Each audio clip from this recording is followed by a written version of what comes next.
ఆ ప్రజల పక్కన ప్రజాపూర్వ యాత్ర కూడా మనం సన్నద్ధం కావాలి.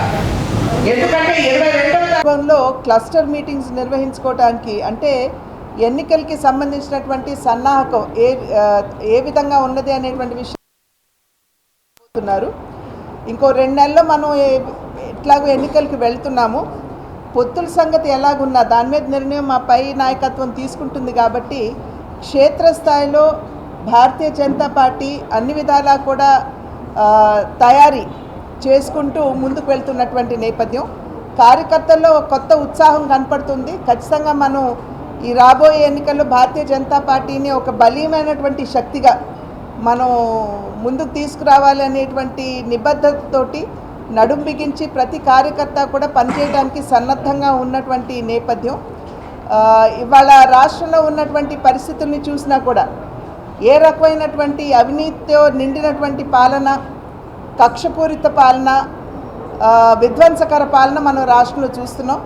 రాష్ట్ర ప్రజలు కూడా ఈ ప్రభుత్వానికి చర్మగీతం పాడాలి అనేటువంటి పట్టుదలలో ప్రజలు కూడా ఉన్నట్లుగా మనం బయటకు వెళ్ళి ప్రజలతో మాట్లాడుతున్నటువంటి సందర్భంలో అర్థమవుతున్నటువంటి విషయం.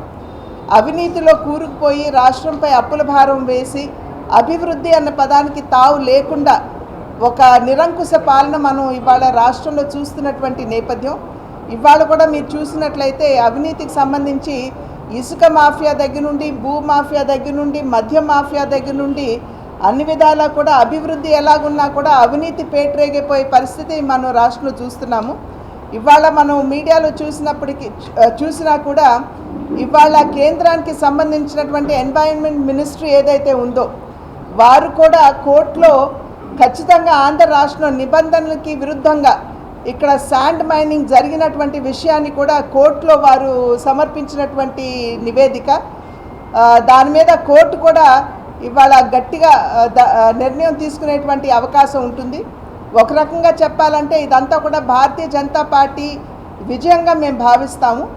ఎందుకంటే గ్రామ పంచాయతీలకు సంబంధించి ఎప్పుడైతే నిధులు పంచాయతీలకి రావాల్సి ఉన్నదో అవి సవ్యంగా రానటువంటి సందర్భంలో రాష్ట్ర ప్రభుత్వం పిఎఫ్ఎంఎస్లో వేయకుండా సిఎఫ్ఎంఎస్లో వేసి నిధులన్నీ కూడా దారి మళ్లించి గ్రామీణాభివృద్ధికి తిలోదకాలు ఇచ్చినటువంటి సందర్భంలో పెద్ద ఎత్తున భారతీయ జనతా పార్టీ మిత్రపక్షమైనటువంటి జనసేనని, అదేవిధంగా వివిధ పార్టీలకు అఫిలియేట్ అయి ఉన్నటువంటి సర్పంచులు కూడా మాతో కలిసి వచ్చినటువంటి సందర్భంలో పెద్ద ఎత్తున మేము రాష్ట్రంలో ఆందోళన చేపట్టాము. ఆందోళన చేపట్టినటువంటి నేపథ్యంలోనే కేంద్ర మంత్రిత్వ శాఖ వెంటనే వారు ఒక కమిటీని పంపించి ఇక్కడ ఉన్నటువంటి పరిస్థితుల్ని సమీక్షించమని చెప్పినప్పుడు ఖచ్చితంగా ఇక్కడ గ్రామీణాభివృద్ధిని ఆకాంక్షించి ఏదైతే ఉపాధి హామీ పథకం కింద నిధులు వస్తున్నాయో, పంచాయతీలకి నిధులు వస్తున్నాయో వాటన్నిటినీ కూడా రాష్ట్ర ప్రభుత్వం దారి మళ్లించినటువంటి విషయం వాస్తవం అని చెప్పి వారు ఒక నివేదిక ఇచ్చారు. ఇది భారతీయ జనతా పార్టీ ఈ అంశాన్ని తీసుకుని కేంద్ర ప్రభుత్వం దృష్టికి తీసుకెళ్ళినటువంటి నేపథ్యంలోనే ఇది సాధ్యమైంది అనేటువంటి విషయం ఇక్కడ ప్రజలందరూ కూడా గమనించాలి. Madala multi speciality hospital doctor Madala Venkata Tarun, consultant general and laparoscopic surgeon. మా వద్ద అన్ని ఆపరేషన్లు కోత లేకుండా లాప్రోస్కోపీ ద్వారా చేయబడును. మరియు జీర్ణాశయ సమస్యలతో బాధపడుతున్న వారికి ఎండోస్కోపీ ద్వారా చికిత్స చేయబడును.